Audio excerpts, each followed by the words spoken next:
আসসালামু আলাইকুম ভিউয়ার্স, ছাদে চলে আসলাম। বৃষ্টি হচ্ছে, দেখেন বৃষ্টির কারণে ছাদের অবস্থা অনেক বেহাল, খুব পিচ্ছিল হয়ে আছে ছাদটা। তো ভিউয়ার্স, আপনাদের সাথে আজকে আমি বেদানা গাছ শেয়ার করব। আমাদের বেদানা গাছে দেখেন কি পরিমাণ বেদানা হয়েছে, মাশাল্লাহ অনেক কিন্তু বেদানা ধরেছে। তো ভিউয়ার্স, এটা কিন্তু একদম বীজ থেকে তৈরি বেদানা গাছ। আন্টি একটা বড় বেদানা খেয়ে সেই বীজটাই লাগিয়ে দিয়েছিলেন, সেই গাছটাই দেখেন কত বড় হয়ে গেছে মাশাল্লাহ, এবং তাতে কিন্তু অলরেডি ফুল ফলে ভরে গিয়েছে, প্রচুর পরিমাণে বেদানা হয়েছে। যারা ভাবেন যে বীজ থেকে তৈরি গাছে বেদানা হয় না, তাদের জন্য এই ভিডিওটা করা। দেখেন প্রচুর পরিমাণে বেদানা আসতেছে। তো অনেকগুলো বেদানা বড় হয়ে গেছে, আরও গাছে কিন্তু আরও ফুল আছে। এই প্রথম আসছে। বেদানা গাছের বয়স কিন্তু খুব বেশি না, 1.5 বছর।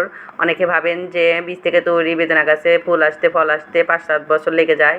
দেখেন আপনাদের সামনেই প্রমাণ করে দিলাম, একদম সুন্দরভাবে বেদানাগুলো ধরে আছে। তো ভিউয়ার্স, ভিডিওটা ভালো লাগলে অবশ্যই লাইক কমেন্ট করে আমার পাশে থাকবেন এবং আমার এই চ্যানেলটা সাবস্ক্রাইব করে দেবেন। ভিউয়ার্স, গাছটা কিন্তু বৃষ্টিতে একদম হেলে গেছে, বৃষ্টি হচ্ছে, দেখতেই পাচ্ছেন যে বৃষ্টির কারণে গাছটা এই দেখেন কেমন হেলে গেছে। মাশাল্লাহ অনেক কিন্তু বেদানা ধরেছে। ভিউয়ার্স, আপনারা যারা বীজ থেকে তৈরি করতে চান বেদানা গাছ, তারা করতে পারবেন। আল্লাহ হাফেজ।